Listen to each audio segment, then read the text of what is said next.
Today's topic of discussion is the development of middle and external ear.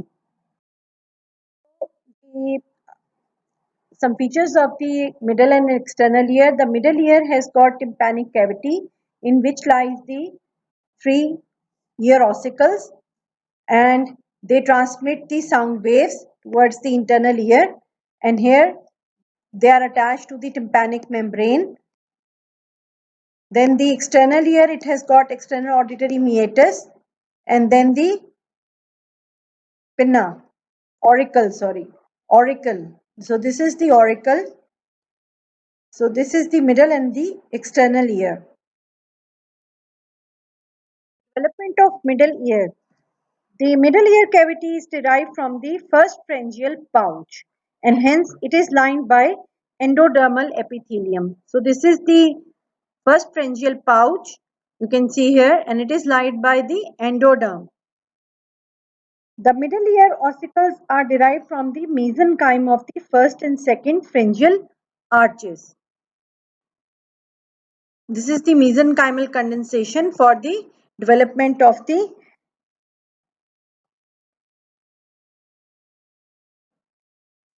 middle ear ossicles.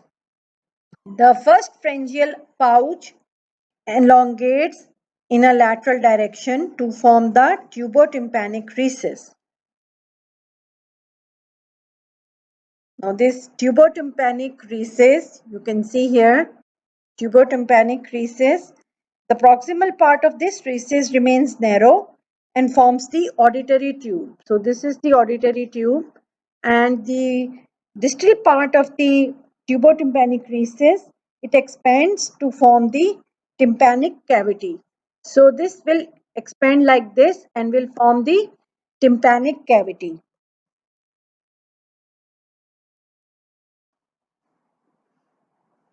The lateral end of the tympanic cavity is separated from the first pharyngeal cleft by the first pharyngeal membrane.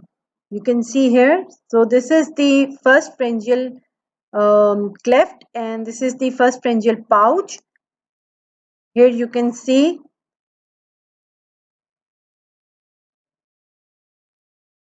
So this structure will form the tympanic membrane, the eardrum. Three ossicles develop from the cartilages of the first and second pharyngeal arches. So first and second pharyngeal arch give rise to cartilages, that is the cartilage of the mandibular process here, and the cartilage of the second pharyngeal arch here. So the incus and malleus are derived from the dorsal end of the cartilage of mandibular process of the first pharyngeal arch. Here you can see the incus and the malleus is being derived from the cartilage of the first pharyngeal arch.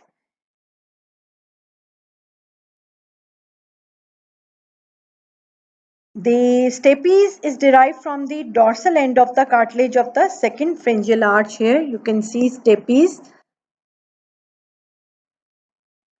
The cartilaginous models of the ossicles are formed during 7th week of development, but they begin to ossify much later, during the second trimester.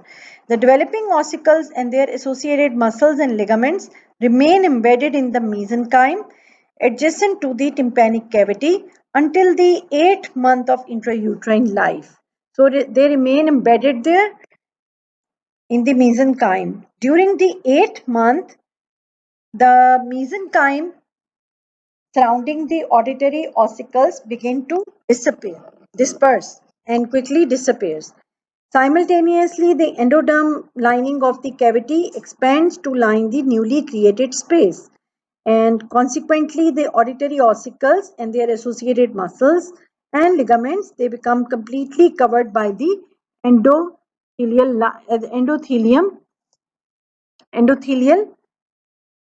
cells. Epithelium. This epithelium also forms the transient endodermal mesenteries that suspend the ossicles within the tympanic cavity. Later, the supporting ligaments of the auditory ossicles, they develop from these mesenteries. So these ligaments, they develop from the mesenteries, which temporarily form from the mesenchyme. The small muscles of middle ear develop from the pharyngeal arch mesenchyme. The tensor tympani is derived from the mesenchyme of first pharyngeal arch and receives its nerve supply from the nerve of this arch, that is the mandibular branch of the trigeminal nerve. The stapes muscle attached to the stapes, it is derived from the second pharyngeal arch and therefore it is supplied by the facial nerve.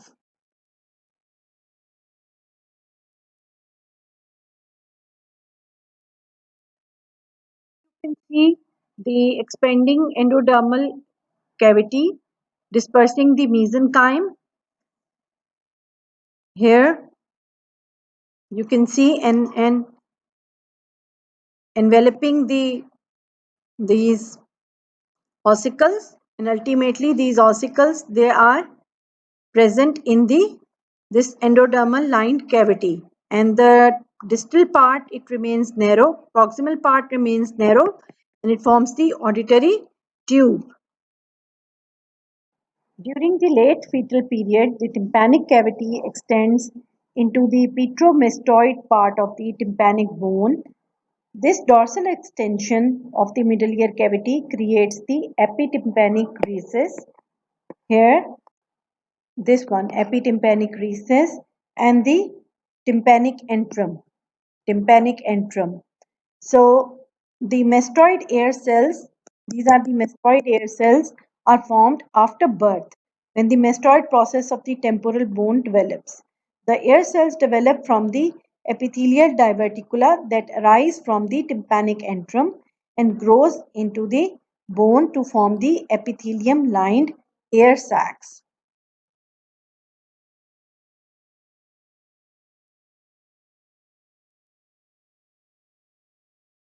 Tympanic membrane has got three layers: the inner mucosal layer formed from the endoderm, middle fibrous layer formed from the mesoderm, and outer epithelial layer formed from the ectoderm. So you can see here, this is the yellow one is representing the epithelium of endothelial epithelium that is derived from the first pharyngeal pouch, and red is the mesoderm, which is lying in between the endoderm and the ectoderm, and then blue one is the ectodermal epithelium, and this all structure is giving rise to the three layers of the tympanic membrane.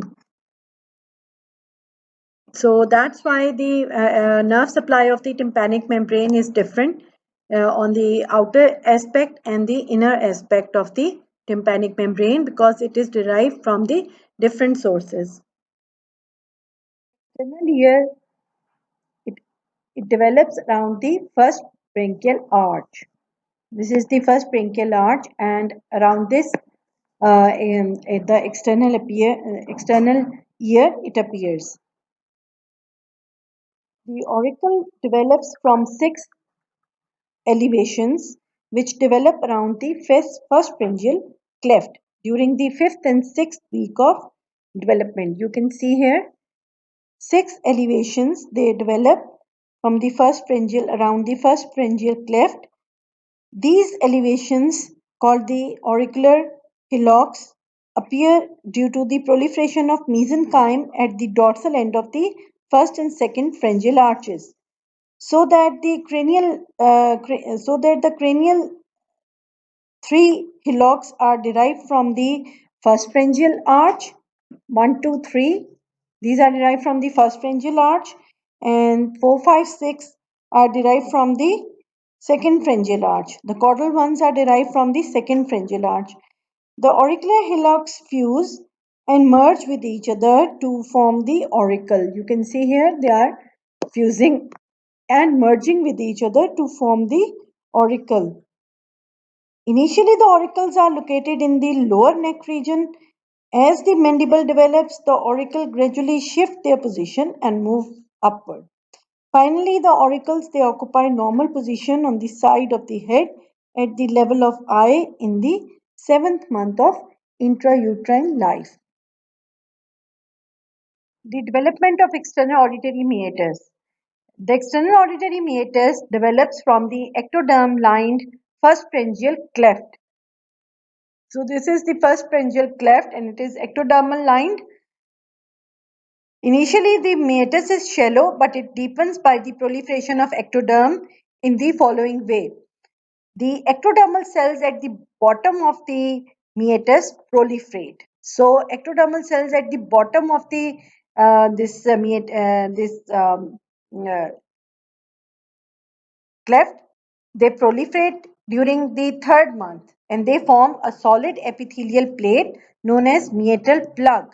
So this is the solid epithelial plate which is known as meatal plug. In the seventh month, the central cells of this plug degenerate and give rise to a tubular cavity that forms the medial two-thirds of the definitive external auditory meatus. So here you can see, so this is the medial two-thirds of the definitive external auditory meatus formed.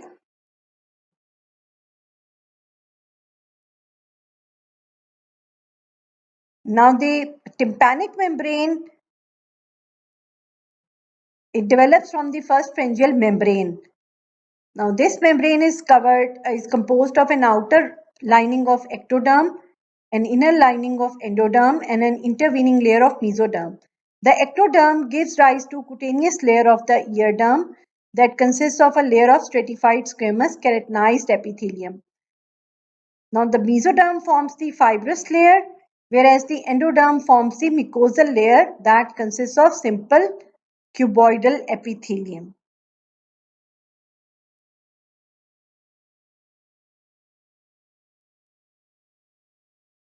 Developmental anomalies of the ear development. First of all, the congenital deafness. The causes of congenital impairment of hearing, it can be divided into two major groups.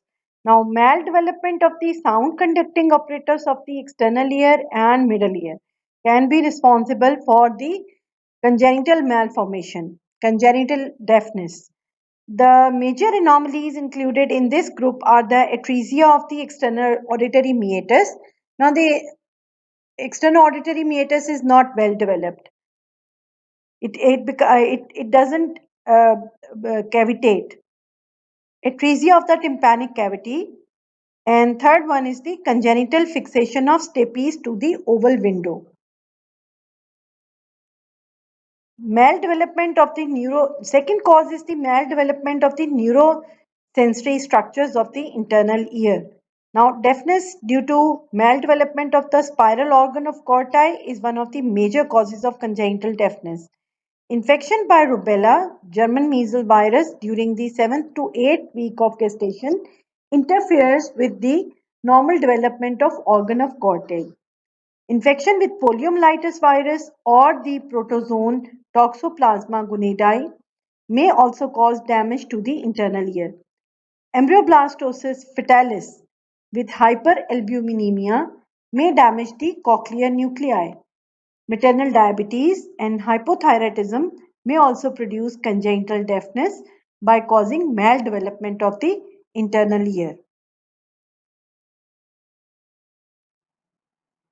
Now, abnormalities of auricles are commonly seen, and these are minor ones, but they are usually associated with other congenital anomalies in the body, which are of more serious nature. And most of the chromosomal syndromes exhibit auricular abnormalities as one of their characteristic features. It is very important when the baby is born. So we have to look for any auricular abnormality so that the underlying more serious abnormality can be detected. And now, one of the abnormalities are the skin tags. These are also called appendicular auricular appendages. They are frequently seen. They are supposed to result from the development of accessory auricular hillocks. So here you can see the accessory tags. Anosmia. So this clinical condition, it results from absence of one or both auricles resulting from failure of development of the auricular hillocks. This abnormality usually occurs as a part of the first pharyngeal arch syndrome. So here you can see no auricle externally. Hypoplasia is the gross hypoplasia of one or both auricles, and it is caused by the inhibition of the auricular development, due to which the auricles remain small and rudimentary. This anomaly is also seen in cases of first arch syndrome. So here you can see the hypoplasia of one or both auricle under development of the inhibition of the auricular development. Now, this is the same patient and corrective surgery have been done here. Periauricular sinus occur as pits or shallow sinuses in the triangular area anterior to the auricle. Now, some of these sinuses are thought to be produced by abnormal development of the auricular hillocks, whereas others are supposed to result from defective closure of dorsal part of the first pharyngeal cleft. Periauricular sinuses are usually familial and usually bilateral. These sinuses do not produce any symptoms and have only minor cosmetic importance. What is first arch syndrome? It is an abnormal development of components of the first pharyngeal arch, results in various congenital anomalies of eyes, ears, mandible, palate that together they constitute the first arch syndrome and results from insufficient migration of the neural crus cells into the first arch. Now, two types of manifestations are there of first arch syndrome: Treacher-Collins syndrome and Pirie-Robin syndrome. So you can see here, along with the other features, there are also abnormal formation of external ear, that is the auricle. Here the low sets of ears. This is the first arch syndrome, and along with other developmental anomalies of the face, the external ear is also abnormal.